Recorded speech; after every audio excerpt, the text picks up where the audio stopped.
тот вечер Сергей собирался как можно быстрее выбраться из леса.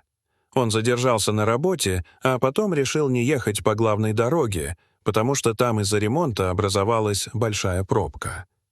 Навигатор предложил ему старую лесную дорогу, которой он раньше никогда не пользовался, и Сергей решил рискнуть.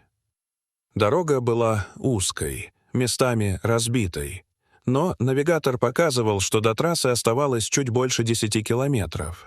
Уже начинало темнеть, когда мужчина увидел впереди огромного лося. Животное стояло прямо посреди дороги и совершенно не собиралось уходить. Сергей сбросил скорость и остановился в нескольких метрах от него. Лось повернул голову в сторону машины, посмотрел прямо на водителя и остался на месте. «Ну, давай, приятель, отойди», — пробормотал Сергей.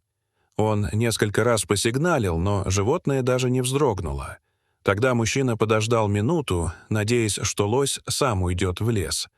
Но тот продолжал стоять посреди дороги. Сергей осторожно объехал его по краю, однако лось внезапно шагнул в ту же сторону и снова перекрыл путь. Мужчина резко затормозил. Теперь он уже начал нервничать. Обычно дикие животные стараются держаться подальше от автомобилей, особенно когда слышат двигатель и сигнал. Но этот лось вел себя совершенно иначе. Он не убегал, не проявлял агрессии и не пытался скрыться среди деревьев. Он просто не давал машине проехать. Сергей выключил двигатель и несколько секунд сидел неподвижно. В лесу было непривычно тихо. Даже ветер почти не шевелил верхушки деревьев. Мужчина взял телефон, проверил связь и увидел всего одну полоску. Он решил выйти из машины и прогнать животное, но едва открыл дверь, как лось сделал несколько шагов вперед. Сергей остановился. «Хорошо, я понял. Ты главный», — сказал он с раздражением. Лось снова повернул голову и посмотрел куда-то дальше по дороге. Сергей проследил за его взглядом, но ничего не увидел. Мужчина вернулся в машину и решил развернуться. Однако сделать это на узком участке было практически невозможно. Позади оставалось несколько десятков метров до небольшого расширения дороги, и Сергей уже собирался медленно сдавать назад, когда лось вдруг отошел в сторону. Мужчина облегченно выдохнул и завел двигатель.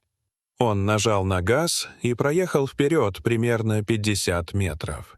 Затем дорога резко пошла вниз. Сергей автоматически сбросил скорость. Впереди, между деревьями, показался старый мост.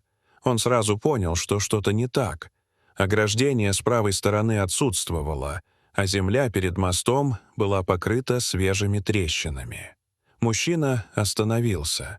Он вышел из машины и направился вперед. Через несколько шагов земля под его ногой неожиданно просела. Сергей отшатнулся и посмотрел вниз. Перед ним находился провал. Часть дороги вместе с половиной старого моста обрушилась во враг. Внизу между камнями лежали куски бетона и дерева. Сергей почувствовал, как по спине прошел холод. Если бы он продолжил движение с прежней скоростью, то оказался бы прямо на разрушенном участке. Он вернулся к машине и несколько секунд просто сидел за рулем. Теперь мужчина понимал, что произошло. Лось не давал ему проехать именно потому, что дальше была опасность. Но Сергей все еще не мог объяснить, как животное вообще могло понять, что мост разрушен. Он включил аварийку и попытался дозвониться в службу спасения. Связь несколько раз пропадала, но, наконец, звонок прошел. Сергей сообщил координаты и рассказал о разрушенной дороге. Диспетчер попросил его не приближаться к обрыву и оставаться возле машины. Пока мужчина ждал помощь, он снова увидел лося. Животное стояло примерно в 20 метрах от дороги и смотрело в его сторону. Сергей открыл окно. «Ты меня сюда специально не пускал?»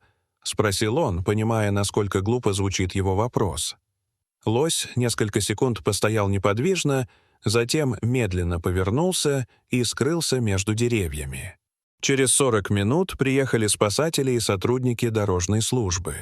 Они установили ограждение и подтвердили, что мост действительно был серьезно поврежден. По словам специалистов, разрушение произошло совсем недавно. Вероятно, причиной стали сильные дожди, которые несколько дней размывали грунт под опорами. Одна из конструкций не выдержала, и часть моста ушла вниз вместе с участком дороги. Самое страшное выяснилось позже. Если бы Сергей продолжил движение, заметить разрушение из машины он смог бы только за несколько метров до провала. При такой скорости остановиться было бы практически невозможно. Мужчина вернулся домой далеко за полночь. Он рассказал жене, что произошло, но сам до конца не мог поверить в случившееся. На следующий день Сергей снова приехал к лесной дороге.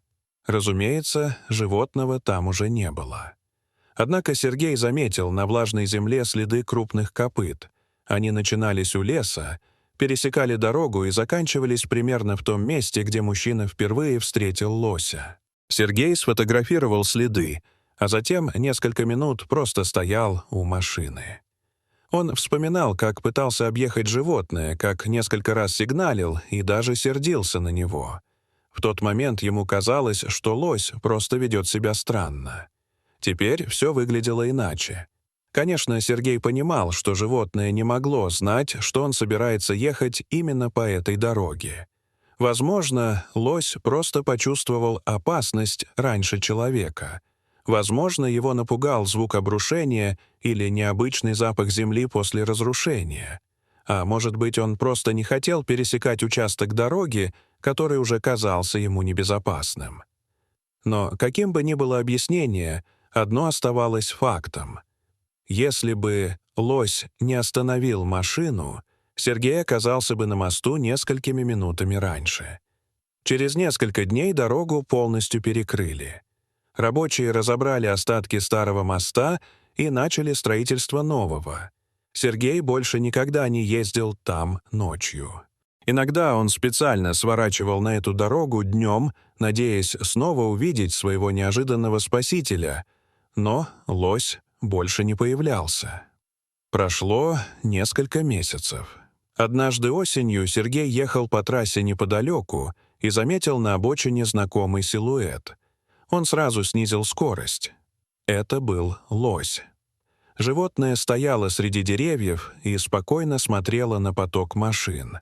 Сергей остановился на безопасном расстоянии, но лось не испугался. Несколько секунд они смотрели друг на друга. Потом животное развернулось и ушло в лес. Сергей улыбнулся и тихо сказал: «Спасибо, старик». Он понял, что человек далеко не всегда замечает то, что дикие звери чувствуют за несколько мгновений до него. И иногда самое разумное решение — не спорить с природой, а просто остановиться и подождать. Дорогие зрители, что вы думаете об этой истории? Расскажите, пожалуйста, в комментариях. А если вам понравилось это видео, то ставьте лайк и подписывайтесь на наш канал. До свидания.